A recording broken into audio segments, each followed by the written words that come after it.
Fashion सिर्फ कपड़े से कहीं ज्यादा है। यह एक एक्सप्रेसिव मीडियम है जो लोगों को अपनी पहचान बताने, कॉन्फिडेंस बढ़ाने और जिंदगी के सोशल पहलुओं को समझने में मदद करता है।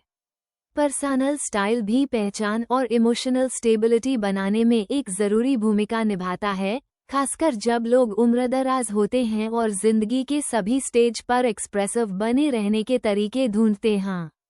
हालांकि, क्या एक सिंपल वार्डरोब सच में लोगों की भावनाओं, उनके काम करने के तरीके और दूसरों के साथ उनके रिश्तों को बदल सकता है?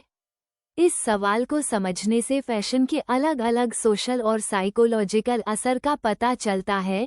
ये दिखाता है कि कपड़ों के साथ एक जानबूझकर बनाया गया रिश्ता कैसे क्रिएटिविटी को बढ़ावा दे सकता है, कॉन्फिडेंस बढ़ा सकता है और ज़्यादा बेहतर सोशल अनुभव दे सकता है। फैशन को अक्सर एक ऊपरी दिलचस्पी के तौर पर देखा जाता है, लेकिन इसका असर कपड़े या फिट से कहीं ज़्यादा गहरा होता है। फैशन एक साइकोलॉजिकल तरीका है जिसका सेल्फ एस्टीम, पहचान और सोशल इंटरैक्शन पर मतलब वाला असर होता है। कपड़े एक एस्थेटिक और एक्सप्रेसिव टूल दोनों हैं जिन्हें लोग न सिर्फ इसके लुक के लिए बल्कि अपनी वैल्यू बताने के लिए भी चुनते हैं।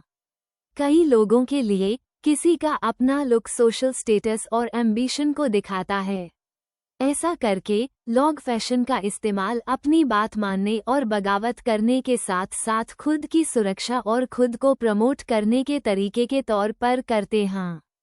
फैशन सिर्फ कपड़ों के बारे में नहीं है, बल्कि यह समाज के सामने खुद को इरादे और पहचान के साथ पेश करने के बारे में भी है। फैशन एक स्ट्रैटेजिक साइकोलॉजिकल बफर का काम करता है।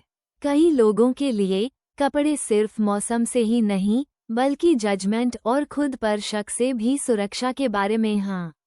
यह इंसान को ये तय करने देता है कि उस अपना असली रूप कितना दिखाना है।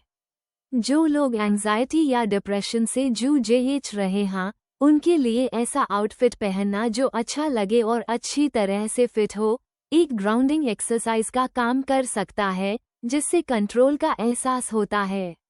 इस तरह कपड़ों की साइकोलॉजी सिर्फ पहचान दिखाने की एक्सरसाइज से ज़्यादा हमारे मूड और हमारे रोज़ाना के कामों को रेगुलेट करने के बारे में भी बन जाती है। कपड़े एक साइकोलॉजिकल भाषा हैं। बचपन से ही कई लोगों को सिखाया जाता है कि कपड़े सिर्फ शालीनता या काम के नहीं होते, बल्कि फिट होने और सबसे अलग दिखने, कल्चरल नियमों के मुताबिक चलने या उनके खिलाफ बगावत करने के बारे में भी होते हैं। हो सकता है कि लोगों की पहले भी सही या स्टाइलिश कपड़े पहनने के लिए तारीफ हुई हो, जिससे कपड़ों और एक्सेप्टेंस के बीच एक लिंक बनता है। जवानी में स्टाइलिश दिखने जैसी शुरुआती आदतें समय के साथ बड़ों की आदतें बन जाती हैं। कपड़े अपनेपन का एक हल्का लेकिन मजबूत सिंबल बन सकते हैं, चाहे वह सबकतूर, धार्मिक ग्रुप, पॉलिटिकल मूवमेंट या सोशल क्लास से जुदा हो।